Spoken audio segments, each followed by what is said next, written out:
रानी भटियानी एक हिंदू देवी है जो पश्चिमी राजस्थान, भारत और सिंध, पाकिस्तान में उनके प्रमुख मंदिरों में जसोल, बाड़मेर और जैसलमेर है, जहां उन्हें माजी सायाभुआसा कहा जाता है। माता रानी भटियानी। जीवन परिचय। जैसलमेर जिले के गांव जोगीदास में ठाकुर जोगराज सिंह भाटी के यहाँ विसंख्या 1725 में पुत्री का जन्म हुआ, जिसका नाम स्वरूप कंवर रखा गया। बालिका बचपन से ही बड़ी रूपवती और गुणवान थी। विवाह योग्य होने पर स्वरूप कंवर का विवाह जसोल कल्याणमल से होना तय हुआ।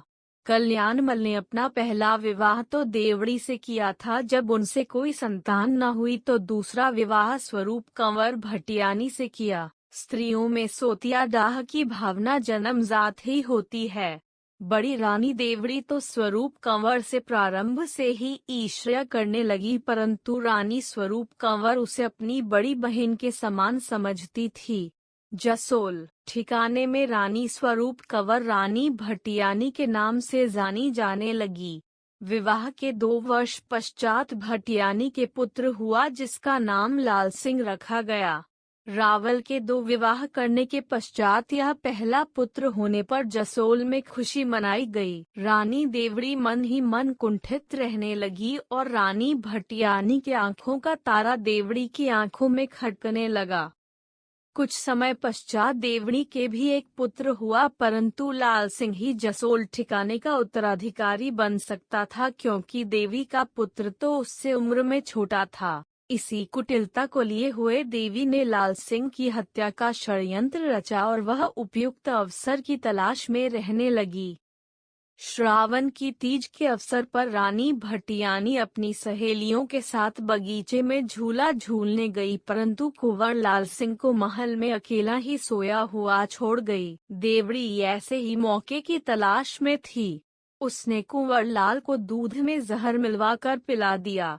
एक मान्यता यह भी प्रचलित है कि कुंवर लाल सिंह को महल की सीढ़ियों से लुढ़का दिया गया और उसकी तत्काल मृत्यु हो गई। देवड़ी लाल सिंह की मृत्यु के समाचार पाकर बड़ी प्रसन्न हुई। आखिर रास्ते का कांटा दूर हो गया, अब मेरा पुत्र ही यहाँ का शासक बनेगा। रानी भटियानी जब अपनी सहेलियों के साथ तीज का झूला झूल कर वापस आई तो लाल सिंह को मृत पाया। रानी भटियानी इस कुटिल चाल को समझ गई और पुत्र वियोग में व्याकुल हो गई। उसका मन कहीं भी नहीं लगता। अब वह स्वस्थ रहने लगी। उधर बड़ी रानी कुंवर लाल सिंह को मरवा कर ही संतुष्ट नहीं हुई, उसने रानी भटियानी को भी मरवाने की सोच ली। उसने भटियानी को जहर दिलवा दिया। इस कारण विसंख्या 1775 माघ सुदी द्वितीया को उनका स्वर्गवास हो गया। रानी भटियानी की मृत्यु का समाचार सुनकर जसोल ठिकाने में शोक छा गया। एक दिन रानी भटियानी के गांव से 2 ढोली शंकर व ताजिया रावल कल्याणमल के यहाँ कुछ मांगने के लिए चले आए। देवड़ी ने उन्हें भटियानी के चबूतरे आगे जाकर मांगने को कहा। दुखी होकर ढोली अपने गांव के बाईसा के चबूतरे के आगे जाकर सच्चे मन से विनती करने लगे और आप बीती सुनाई। रानी भटियानी ने प्रसन्न होकर उन दोनों को साक्षात दर्शन दिए और पर्चे के प्रमाण स्वरूप रावल कल्याणमल के नाम एक पत्र दिया, जिसमें रावल की मृत्यु उसी दिन से 12वें दिन होना लिखा और ऐसा ही हुआ।